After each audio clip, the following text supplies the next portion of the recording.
For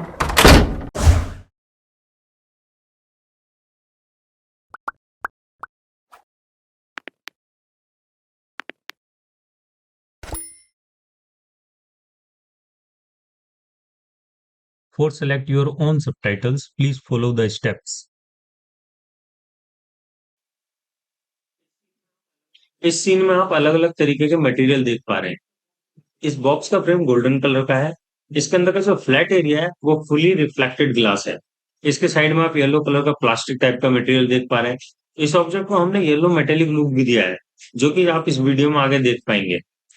इसके साथ में फुली ग्लास मटेरियल है और उसके साथ में मेटल या पॉलिश्ड स्टील मटेरियल है।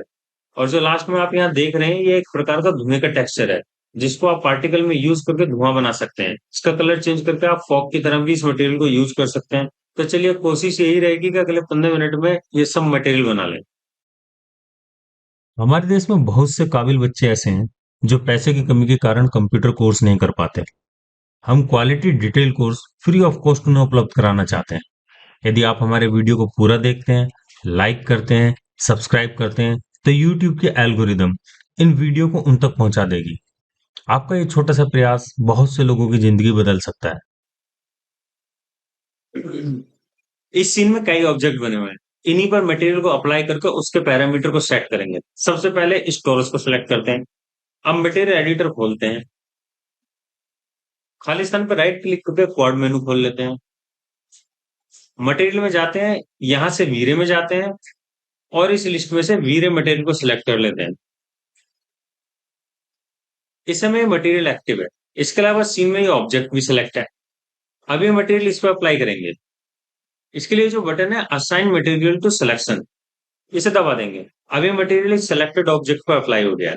अब इस मटेरियल का डिफ्यूज कलर चेंज कर देते हैं। आप कोई भी कलर ले सकते हैं। मैं यहाँ पर येलो कलर सेलेक्ट कर लेता हूँ। उसके लिए मैं रेड की वैल्यू रखता हूँ 200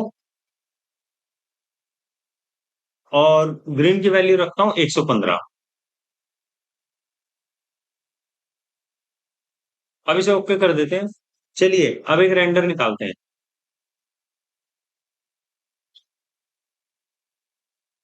ये रेंडर कंप्लीट हो चुका है। आप देख पा रहे हैं यहाँ पे मटेरियल काफी फ्लैट नजर आ रहा है। इसके अंदर कोई लाइफ नजर नहीं आ रही, क्योंकि इस मटेरियल के द्वारा ना तो हमें आसपास के एनवायरनमेंट की इंफॉर्मेशन मिल पा रही है और ना ही अप्लाई मटेरियल के सरफेस की। हमें केवल मटेरियल के कलर की इंफॉर्मेशन मिल पा रही है। चलिए, इस मटेरियल में थोड़ी सी लाइफ डालते हैं। उसके लिए हम इस मटेरियल में थोड़ा रिफ्लेक्शन ऐड करेंगे। रिफ्लेक्शन के आगे ये जो कलर स्लॉट है, इसके द्वारा रिफ्लेक्शन को कंट्रोल किया जाता है। रिफ्लेक्शन में ब्लैक कलर का मतलब होता है रिफ्लेक्शन ना होना, और सफेद कलर का मतलब होता है फुल रिफ्लेक्शन होना। तो हम इस कलर को पूरा व्हाइट कर देते हैं। और इसके नीचे जो ग्लॉसीनेस है, इसे अभी हम 0 पर ही रहने देते हैं और एक रेंडर निकालते हैं।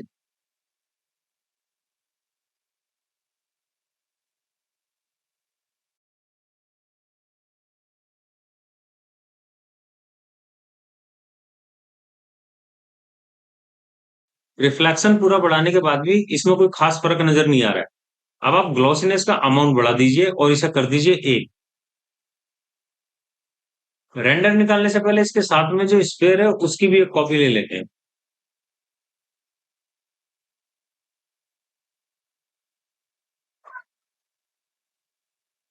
और उस पर भी सेम मटेरियल अप्लाई कर देते हैं। अब एक रेंडर निकालते हैं दोबारा।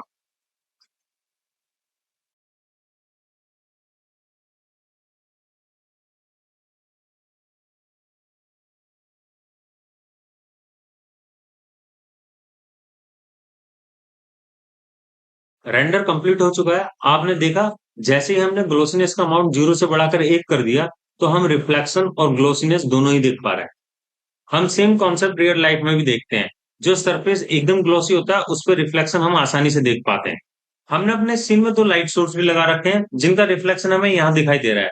यदि आप इनके रिफ्लेक्शन को इस मटेरियल पर ऑफ करना चाहते हैं, तो लाइट को सेलेक्ट कीजिए। इसके मॉडिफायर में जाइए। नीचे यहाँ ऑप्शन के अंदर अफेक्ट रिफ्लेक्शन है, इसे ऑफ कर दीजिए।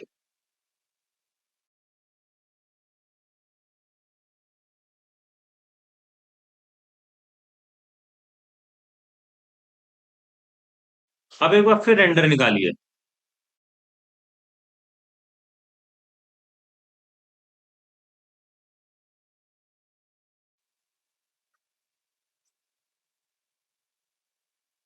दोनों लाइट के रिफ्लेक्शन ऑफ होने के बाद आप देख पा रहे हैं यहाँ ऑब्जेक्ट के सरफेस पर कोई भी रिफ्लेक्शन नजर नहीं आ रहा है। ये मटेरियल अभी पेंट या प्लास्टिक की तरह नजर आ रहा है। यदि आप इसे थोड़ा मेटेलिक टाइप बनाना चाहते हैं या इसके रिफ्लेक्शन को और बढ़ाना चाहते हैं, already pure white colour select किया हुआ है जो कि फुल रिफ्लेक्शन के लिए है। फिर भी अगर रिफ्लेक्शन को बढ़ाना है तो आप मटेरियल के आईओ और अमाउंट को बढ़ाकर 5 कर दीजिए। आप एक बार फिर रेंडर निकालिए।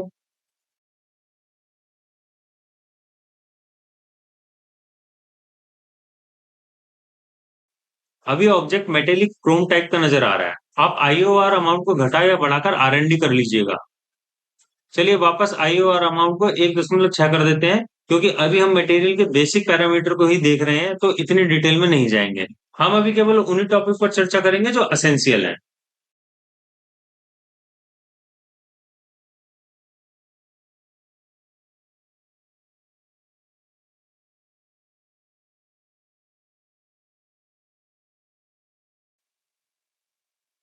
चलिए अब बेसिक ग्लास बनाना सीखते हैं। सबसे पहले तो मटेरियल स्लॉट के स्लिट एरिया से इस मटेरियल को डिलीट कर देते हैं और एक नया मटेरियल बनाते हैं।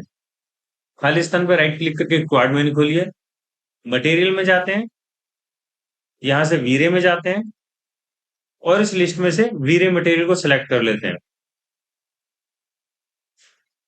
ग्लास मटेरियल के लिए सबसे पहले डिफ्यूज कलर को ब्लैक कर दीजिए।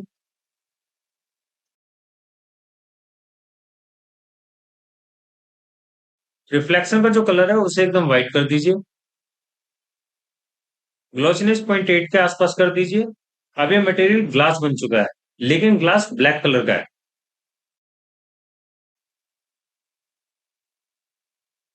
इसे ऑब्जेक्ट पे अप्लाई कर देते हैं और इसका एक रेंडर निकाल के देखते हैं।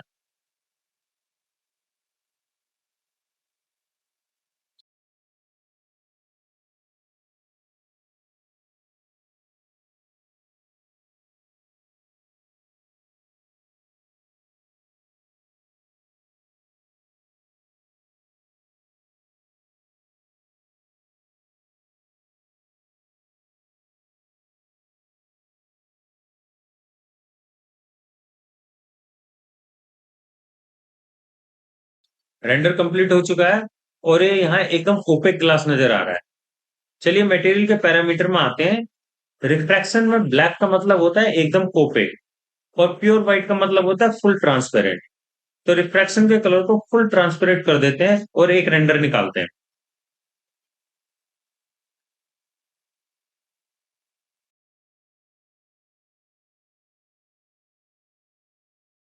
रेंडर कंप्लीट हो चुका है। आप यहाँ पर देख पा रहे हैं ऑब्जेक्ट प्योर ग्लास लग रहा है।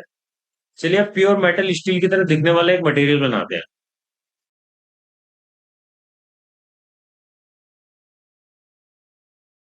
सबसे पहले तो इस मटेरियल को डिलीट कर देते हैं। मटेरियल में जाते हैं, यहाँ से वीरे में जाते हैं और इस लिस्ट में से वीरे मटेरियल को सिलेक्ट कर लेते हैं। इस मटेरियल को अगले ऑब्जेक्ट पर अप्लाई कर देते हैं।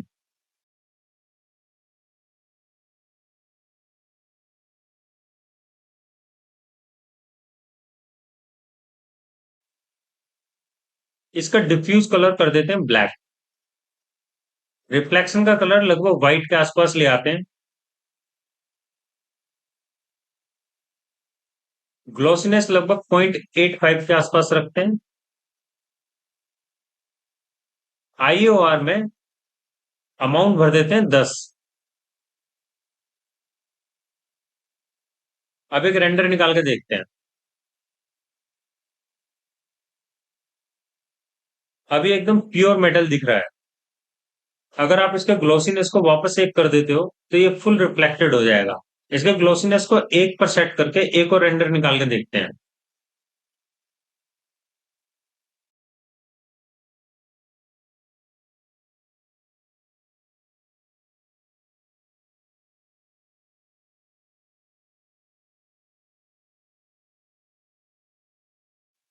रेंडर कंप्लीट हो गया है और ये ऑब्जेक्ट एकदम पॉलिश्ड स्टील की तरह नजर आ रहा है।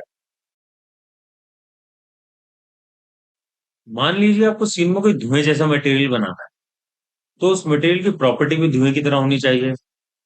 चलिए इसी प्रकार के एक मटेरियल को बनाकर देखते हैं।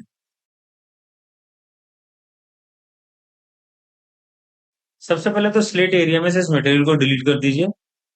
खाली स्थान पर राइट क्लिक करके क्वाड मेन्यू खोलिए, मटेरियल में जाइए, यहाँ से वीरे में जाइए और इस लिस्ट में से वीरे मटेरियल को सिलेक्ट कर लीजिए। इस मटेरियल को अगले ऑब्जेक्ट पर अप्लाई कर देते हैं।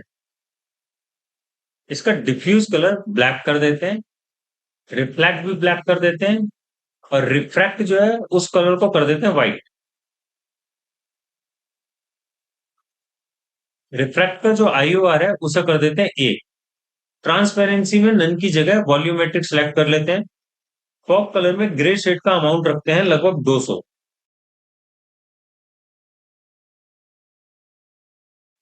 इसके नीचे जो डेप्थ है सेंटीमीटर में, उसके अमाउंट को कर देते हैं 5। इसके सामने जो स्कैटर कलर है उसके ग्रे अमाउंट को कर देते हैं लगभग 106। यहाँ पर ध्यान देने वाली बात यह है, जब हम ट्रांसल्यूसेंसी में नन की जगह वॉल्यूमेट्रिक को सिलेक्ट करते हैं और फॉग कलर को एकदम व्हाइट कर देते हैं, तो ये एकदम ट्रांसपेरेंट हो जाता है, जो कि आप यहाँ मटेरियल डिस्प्ले में देख पा रहे हैं। चलिए फॉग कलर को वापस 200 पे सेट कर देते हैं। ये मटेरियल अगर आप रियल फ्लो या किसी अन्य पार्टिकल सोर्स पर अप्लाई करते हो तो वो धुएं की तरह दिखाई देगा। चलिए इसका एक रेंडर निकालते हैं।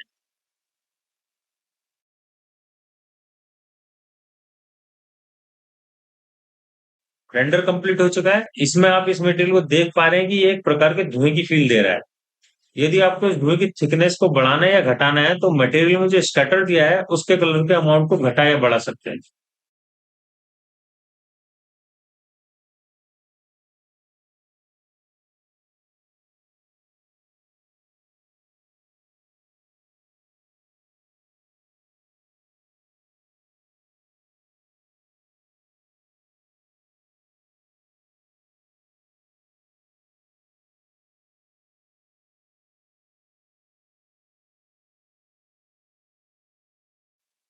ये जो पीछे आप बॉक्स देख रहे हैं, ये दो अलग अलग ऑब्जेक्ट है। एक ये बाहर वाला फ्रेम, दूसरे अंदर वाला फ्लैट एरिया। इस बॉक्स के बाहर वाला जो फ्रेम है इस पर हम गोल्ड का मटेरियल अप्लाई करेंगे। सबसे पहले तो स्लेट में से इस मटेरियल को डिलीट कर देते हैं और एक नया वीरे मटेरियल बनाते हैं। डिफ्यूज के सामने यहाँ बने बनाए मटेरियल के प्रीसेट दिए हुए हैं। इन प्रीसेट की लिस्ट खोल लेते हैं। इस लिस्ट में से गोल्ड रफ को सिलेक्ट कर लेते हैं। अब इस मटेरियल को इस बॉक्स के बाहर वाले हिस्से पर अप्लाई कर देते हैं।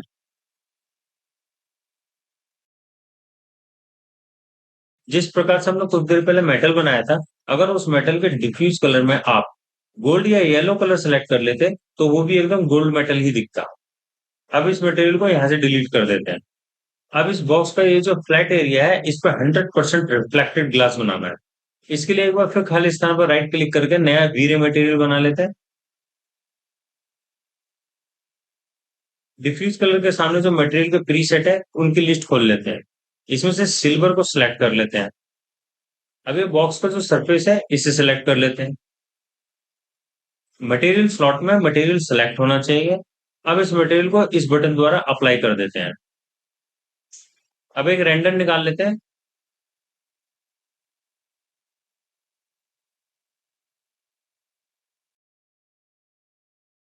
अब ये 100% रिफ्लेक्टेड ग्लास बन गया है। अगर आप इसका बेस कलर व्हाइट से चेंज करके ब्लैक कर देते हो तो मटेरियल के सरफेस का कलर तो ब्लैक हो जाएगा, लेकिन उसके ऊपर रिफ्लेक्शन भी रहेगा। आप इसका बेस कलर कोई भी ले सकते हो। यदि आपको इसके रिफ्लेक्शन को कम या ज्यादा करना है तो उसके लिए आपको इसके मेटलनेस को कम करना पड़ेगा। अगर मेटलनेस का अमाउंट 1% है तो इसका मतलब है ये फुल रिफ्लेक्टेड ग्लास है।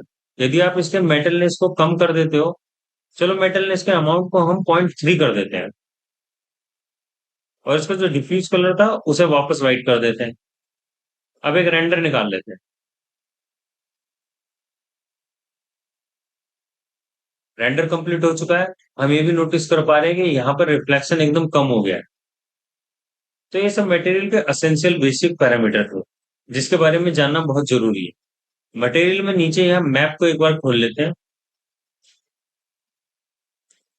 इसमें यहाँ मटेरियल की सभी प्रॉपर्टी की लिस्ट दी हुई है। इसमें से हमने diffuse, reflection, glossiness, refract glossiness, opacity, transparency, metalness, इन सबका ओवरव्यू किया है। इसमें बम्प और डिस्प्लेसमेंट ये दो इंपॉर्टेंट टॉपिक हैं। ये अगले वीडियो में कराए जाएंगे। मटेरियल में हम टेक्सचर को किस प्रकार से यूज करते हैं ये बताऊंगा, उससे पहले मुझे आपको यूवीडब्ल्यू मैप का कॉन्सेप्ट समझाना पड़ेगा। तो अगला वीडियो हमारा यूवीडब्ल्यू मैप पर आधारित होगा। उसके बाद हम वापस मटेरियल पे आएंगे और मटेरियल के चैप्टर को डेप्थ में स्टडी करेंगे। उम्मीद है ये वीडियो आपको अच्छा लगा होगा। इस वीडियो को लाइक कीजिए, शेयर कीजिए और हमारे चैनल को सब्सक्राइब कीजिए। और आपके मन में आज के टॉपिक को लेकर कोई सवाल है तो कमेंट सेक्शन में जरूर पूछिए। जो नए बच्चे 3D मैथ्स सीख रहे हैं उनके साथ ये वीडियो जरूर शेयर करें। याद रखो, आप देश की इकाई हो। यदि आप अपनी स्किल बढ़ाते हो तो देश एक कदम आगे बढ़ जाता है।